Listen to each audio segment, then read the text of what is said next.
When we first decided to work on the Europa, we took a trip out to Tomball where it was being stored. We rummaged through a mountain of parts and examined the hollow shell of the car, and we understood that there was a lot to be done. This is about as raw as it's going to get right here, I think. The early parts of our work consisted of mostly cosmetics, as we had to reattach to the roof and spend lots of time sanding and doing fiberglass work in order to fabricate new parts of the car and prepare for paint.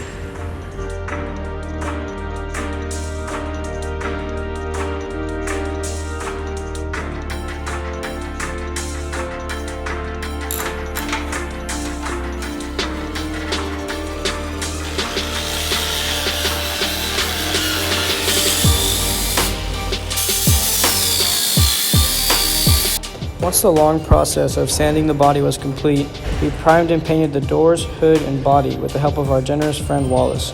Wallace donated his time, tools, and expertise to our cause, and the car could not be this pretty without him.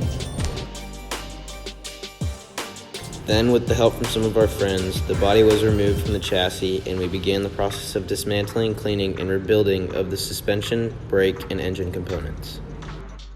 We decided the best course of action to finish rebuilding a car was to split each task into different parts.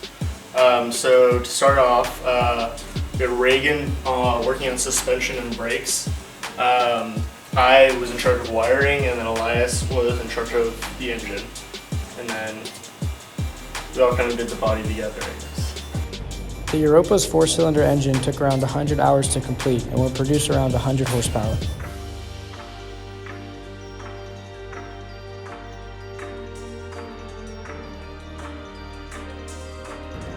Now that almost every part was painted and clean, we started assembly of the chassis. We first put together all the suspension pieces and then dropped in the engine.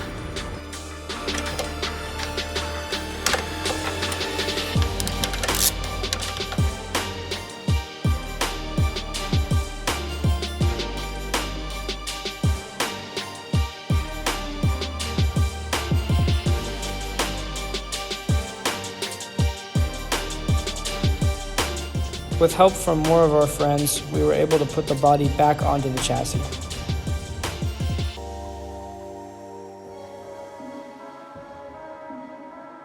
We were then able to finish running and bleeding the brake lines and installing the pedals in order to run fluid throughout the car.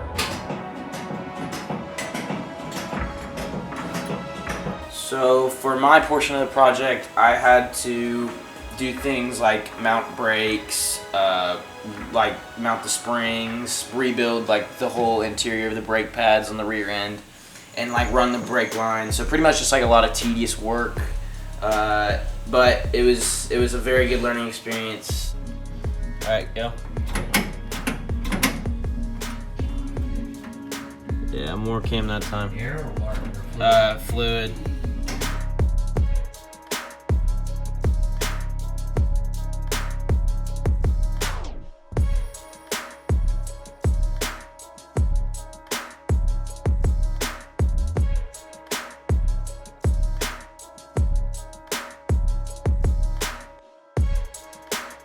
Getting to see all the little tiny parts come together is definitely something I'll never forget, and definitely made me realize just how complex these little tiny machines are, especially this one.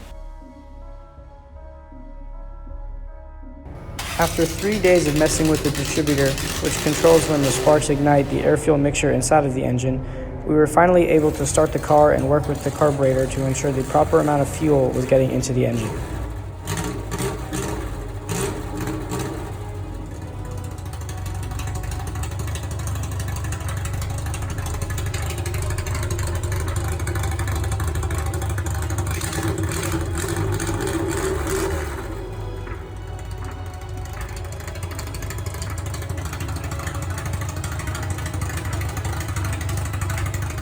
Alright, so I was in charge of wiring, and that started with me attempting to decipher this wiring diagram.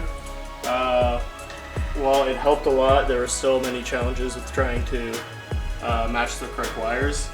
And so from that, we were able to run the main wiring harness all throughout the car. Like here you have the fan and the fuel pump, soon to be a horn.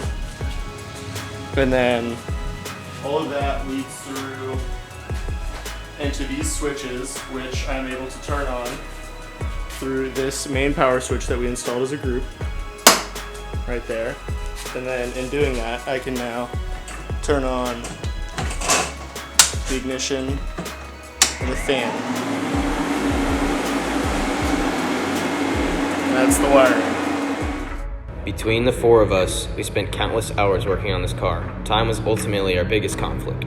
Even though we did not have enough time to track test the Europa, we are all very proud of what we have accomplished.